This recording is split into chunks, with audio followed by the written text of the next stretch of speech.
Alright, so in this one, I'm going to be talking about and explaining what makes Saitama so ridiculously powerful, like everything that goes into it, and why it's like statistically unlikely for him to ever lose a fight. I mean, like against anyone, if you know what I mean. So in chapter 11, Saitama tells Carnage, Kabuto, Dr. Genis, and Genos that what matters is continuing this hard training menu, and that he was able to get this strong in 3 years. And then we get the iconic 100 push-ups, 100 sit-ups, 100 squats, and running 10 kilometers every day. Also eat 3 meals a day, even just a banana will do for breakfast. So train your spirit, never use heat in the winter or air conditioning in the summer. It'll almost kill you early on and you'll consider taking a day off. But I wanted to be a strong hero, so I persevered every day, even if I vomited blood. Even when I felt so heavy I could barely move, I did squats. Even if my arms made weird popping sounds, I did push-ups. And then 1 year later, he noticed a change. He was bald, but he'd gotten stronger. And it's not until chapter 86 that we truly understand what Saitama actually did here, because after hearing this, Dr. Genis was able to quantify it somewhat, and he explains it to Zombie Man by saying that Saitama had removed his limiter. And as for the limiter, he says no matter how much an organism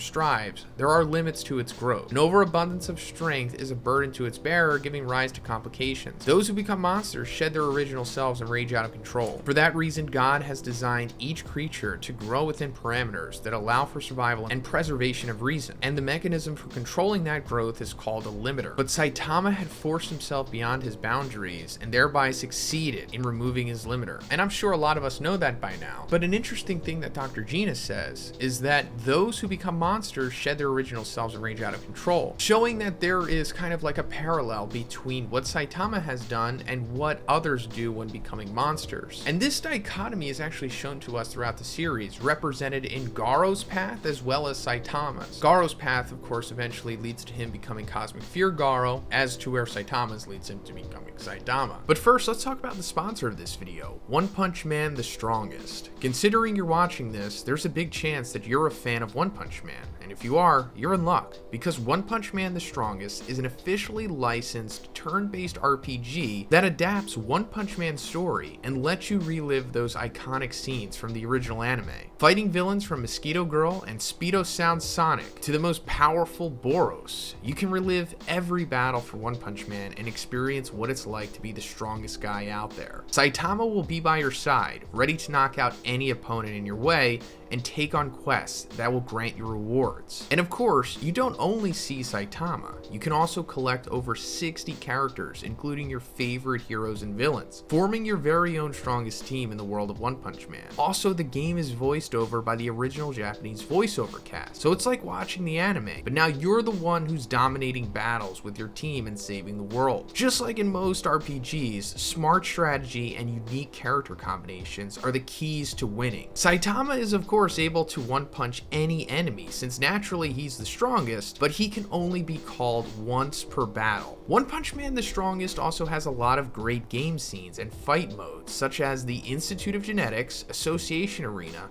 Unnatural Disaster, and Extreme Training, just like in the anime. There have been over 1 million pre-registrations, so you can now log in to get a free 10 draw, old hand avatar, and appearance frame. And if you log in for 7 days, you'll be able to get over 40 additional draws, the A-class hero E-Iron, as well as a character of your choice. One Punch Man the Strongest is now available on iOS and Android, so if you guys want to support me and the channel, you can download One Punch Man the Strongest by scanning the QR code on the screen or using my download link in the description. Also, don't forget to use my promo code OPMTS so you can fight alongside Saitama and be a hero for fun. And in chapter 90, Psychos explains to Garo the monster side of this by saying that in order to accelerate the monsterization transformation, you must repeatedly overcome death as a human through extreme challenges to body and soul. It sounds easy, but it's actually quite difficult and can result in death. Many who survive become mindless, mediocre brutes, incapable of further progress. This lines up with what Dr. Genis was saying about how an overabundance of strength is a burden to its bearer. Those who become monsters shed their original selves and rage out of control. But going further, Psychos also says that the key is subjecting you to hellish conditions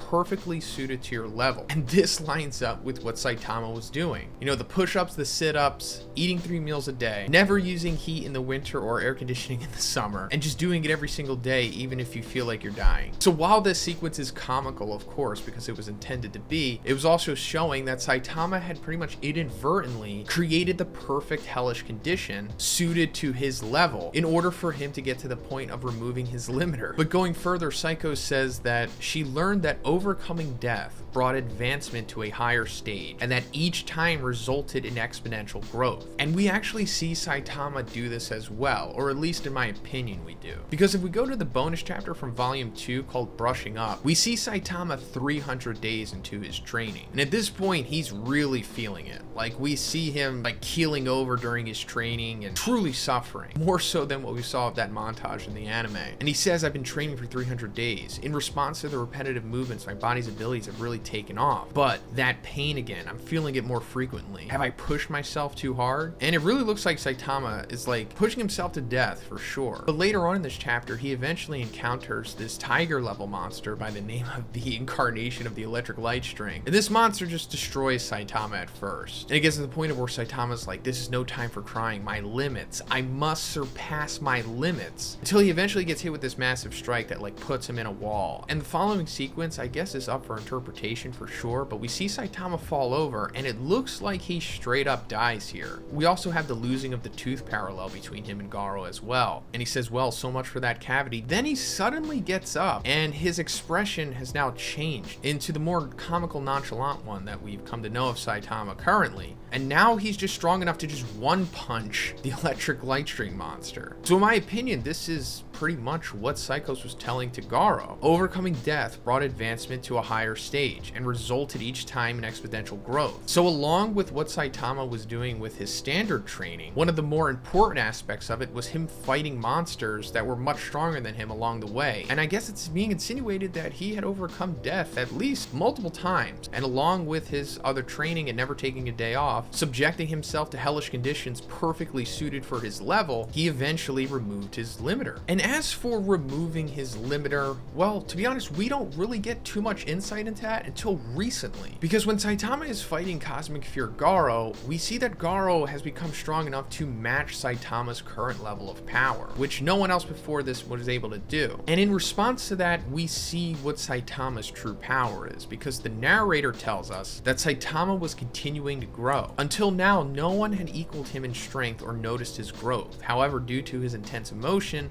his abilities were rising exponentially. He was even pulling away from the only person capable of observing his growth. Perhaps no one existed who could even fathom his new heights of strength. So what this means is that when Saitama removed his limiter, he didn't become like omnipotent, and then he wasn't also just given an unlimited power level, or however you want to quantify it. It means that he has no limit to his power, meaning that he can always get stronger if pushed far enough. Because as we see here, Saitama went from his standard level of strength that we've seen of him throughout the series, you know, like Sirius punching the sky apart and whatnot, but due to him having no limiter and being able to infinitely increase his power if pushed far enough, he became so strong that he could literally sneeze the surface of Jupiter away. Yes, this actually happens. So in theory, this also means that if there was someone even stronger than Cosmic Fear Garo and they kept pushing Saitama, he could eventually get strong enough to possibly even destroy the entire universe with a single strike. So yeah, that's the secret of Saitama's power, is that he has no limit